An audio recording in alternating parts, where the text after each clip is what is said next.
سورہ رعد آیت نمبر 4۔ نحمدہ ونصلی علی رسولہ الکریم، اما بعد۔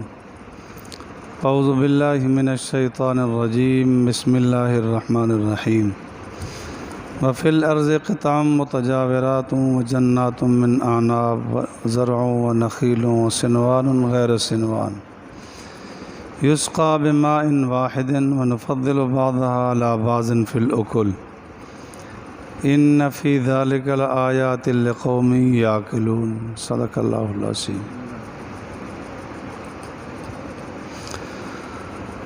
دلائل قدرت، اللہ تعالیٰ کی قدرت کی نشانی ہے۔ وفی الارض قطع، اور زمین میں ٹکڑے ہیں۔ زمینیں مختلف، کچھ تو مزاج کے اعتبار سے، کچھ زمین سخت ہیں، کچھ نرم ہیں، اور کچھ یہ ہے رنگت کے اعتبار سے مختلف ہے۔ ایک زمین کا رنگ اور ہے، دوسری جگہ ریتلا ہے، تیسری جگہ کوئی بھورا رنگ ہے، کوئی اور رنگ ہے، مختلف رنگ ہے۔ اسی طرح بعض علاقوں میں عجائبات قدرت ہیں، کہیں پٹرول نکل رہا ہے، کہیں ڈیزل نکل رہا ہے، کہیں مٹی کا تیل نکل رہا ہے، کہیں سرمے کے پہاڑ ہیں، کہیں لوہے کے پہاڑ ہیں، کہیں پیتل کے ہیں، اور کہیں سے کچھ اور عجائبات جواہرات نکل رہے، کہیں سے سونا بھی حاصل ہوتا ہے۔ تو زمین اللہ تعالیٰ نے مختلف بنائی، تو زمین کا حوالہ دے کے اللہ رب العالمین بتانا چاہتے ہیں کہ اصل انسانوں کے مزاج مختلف ہیں۔ حدیث پاک میں آتا ہے کہ جب اللہ رب العالمین نے فرشتوں کو حکم دیا کہ پوری ذرات مٹی سے ذرات لے لو، لیے گئے، سیدنا آدم علیہ السلام کو بنایا گیا۔ تو پھر آگے اولاد آدم ہے، ان کے مزاج اسی طرح ہیں، بعض تو بالکل سخت مزاج کے۔ بہت پرانی بات ہے، ایک مسجد میں نے ایک آدمی کو دیکھا، تقریباً سفید داڑھی تھی، عمر رسیدہ بھی تھا، چودھری بھی تھا۔ جا رہا تھا تو بچے کا ہاتھ لگ گیا۔ میں دیکھ رہا تھا، یہ نہیں کہ بچے نے مارا ہو، ویسے جس طرح بچے مدرسے میں بھاگتے ہیں، کسی کا یہ ہاتھ لگ، وہ بابا اس کے پیچھے بھاگ رہا تھا مارنے کے لیے، بچہ بھاگ گیا۔ بڑا غصہ ہوا کہ جاتے ہوئے یہ ہاتھ لگ گیا۔ تو بعض بالکل سخت مزاج ہوتے ہیں، بعض بالکل نرم مزاج ہوتے ہیں۔ رنگت کے اعتبار سے بھی بعض گندمی رنگ کے ہیں، بعض مٹیالے رنگ کے ہیں، بعض سانولے رنگ کے ہیں، اللہ نے بنا دی ہیں سارے۔ لقد احسن فی احسن تقویم، لقد خلقنا الانسان فی احسن تقویم، ہیں سارے ہی خوبصورت، اللہ نے جو بنائے۔ اللہ فرما رہے ہیں انسان کو ہم نے احسن بنایا، بہت ہی خوبصورت، ہم کسی کو گندا کیسے کہیں گے؟ اسی طرح جس طرح زمین کے بعض ٹکڑوں میں کہیں سونا، کہیں چاندی، کہیں پٹرول، کہیں ڈیزل، کہیں مٹی کا تیل، کہیں CNG ہے، کہیں کچھ ہے، اسی طرح انسان ہے۔ وہی ماشاءاللہ ایسے باکمال ہیں جن سے کہا جا سکتا ہے کہ سونا نکلتا ہے، ایسے باکمال ہیں کہ جہاں کہا جا سکتا ہے کہ ان سے چاندی جیسے جواہرات خوبیاں نکل رہی. بعض ایسے ہیں کہ بالکل ہی. ایک لطیفہ پڑھا تھا، کچھ لوگ جا رہے تھے، ایک صاحب کے منہ پر نا کپڑا باندھا ہوا تھا. آج کل تو خیر نہیں گھبرانا چاہیے، ساروں کو باندھنا پڑ گیا. منہ پر کپڑا باندھا جا رہے تھے تو ایک صاحب، محلہ تھا، علاقہ تھا، اس کی بیوی فوت ہو گئی تھی. جب وہاں سے گزرنے لگے انہوں نے کہا وہ پتہ چلا ہے کہ فلاں صاحب کی بیوی فوت ہوئی، چلو تعزیت کرتے چلو. جب وہاں گئے تو اس نے کہا کہ اس کا منہ کیوں باندھا ہوا ہے؟ تو وہ کہنے لگے کہ اس کا منہ کھولتے ہیں نا تو اس سے جواہرات نکلتے ہیں، لال نکلتے ہیں. میں نے کہا کھولو دیکھیں تو صحیح. منہ سے جو کپڑا ہٹایا نا، اب وہ بولا، توجہ، کہ جی وہ تیری بیوی تھی تو میری بھی بیوی تھی، بڑا افسوس ہے. انہوں نے کہا واقعی یہ جواہرات نکالتا ہے، بھائی اس کا منہ بند کرو. تیری بیوی تھی تو میری بھی بیوی تھی، بڑا افسوس ہے فوت ہو گئی. کچھ ایسے ہوتے ہیں کہ جب بھی بولیں گے بکواسات بولتے، بھونکیں گے تو اسلام کے خلاف بھونکیں گے. یا کہا جا سکتا ہے کہ جب بھی نکلے گی ان کے منہ سے غلاظت نکلے گی. کسی نے نیک جانا، کسی نے بد، ہر ایک نے اتنا ہی جانا جتنا اس کا ظرف تھا. جیسا تھا باقیوں کو بھی ویسا جانا. تو اللہ نے زمینیں بنائیں اور اس نے اندر مختلف چیزیں رکھی، کمالات رکھے، اور کوئی زمینیں ایسی ہیں کہ بالکل بنجر ہیں، کلر ہے، ختم، بیکار ہے.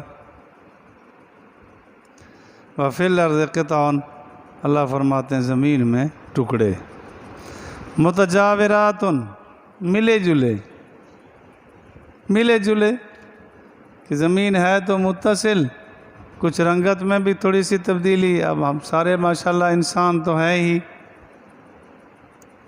لیکن اگر ساری کائنات اکٹھی کر لی جائے قیامت تک پیدا ہونے والے، کیا حضور علیہ السلام کے ناخن کا مقابلہ کر سکیں گے؟ بالکل نہیں. لیکن ہیں حضور بھی انسان. اسی طرح اولیاء اللہ کو دیکھو کہ ہمارے جیسے گناہگار کسی اولیاء اللہ میں سے کسی ولی کا کیا مقابلہ کر سکیں؟ وہ بھی انسان تو ہے. ملے جلے ہیں انسانی. متجاورات وجنات من اعناب، اور باغات ہیں انگوروں سے، انگوروں کے باغ بنائے، جنتی پھل ہے. وزرع، اور اللہ نے کھیتیاں بنائی. بڑے عجائبات قدرت دکھائے، انسان غور کرے اور اب سمجھ آ جائے گا. گھر کی رکھا ہوا اناج اٹھایا اور جا کے وہاں ویرانے میں ڈالا، وہاں بھی تسلی نہیں ہوئی، پھر ہل چلایا، وہاں تسلی نہیں ہوئی، اوپر بھی کچھ پھیر دیا کہ دانے چھپ جائیں. اب کئی من مٹی کے نیچے وہ اناج دانے دے کے آ گئے. اگر اللہ نے اپنی قدرت نہ دکھائی ہوتی تو سارے کہتے یہ پاگل ہے، گھر کی رکھی ہوئی چیز ویرانے میں ڈال کے آ گیا. یہ تو اللہ نے قدرت دکھائی. اللہ فرماتے ہیں اَأَنْتُمْ تَزْرَعُونَهُ أَمْ نَحْنُ الزَّارِعُونَ، تم اگاتے ہو میں اگاتا ہوں. اَنَّا صَبَبْنَا الْمَاءَ صَبًّا ثُمَّ شَقَقْنَا الْأَرْضَ شَقًّا. اللہ اپنی قدرت دکھاتے ہیں، پانی بھی برساتے ہیں، زمین کو چیر کر وہاں سے نکالتے ہیں. کتنا باریک سی کونپل ہوتی ہے کہ اگر بچے کا بھی ناخن لگ جائے ٹوٹ جائے. اس کونپل کو زمین چیر کئی من مٹی سے چیر کے نکال دی. یہ اس کی قدرت. وہاں سے پھر اس کو بڑھایا، پھر اس پر سٹا لگا، پھر اس پر اناج لگا. سبحان اللہ. یہ اس کی قدرت، یہ اس کی قدرت ہے جی.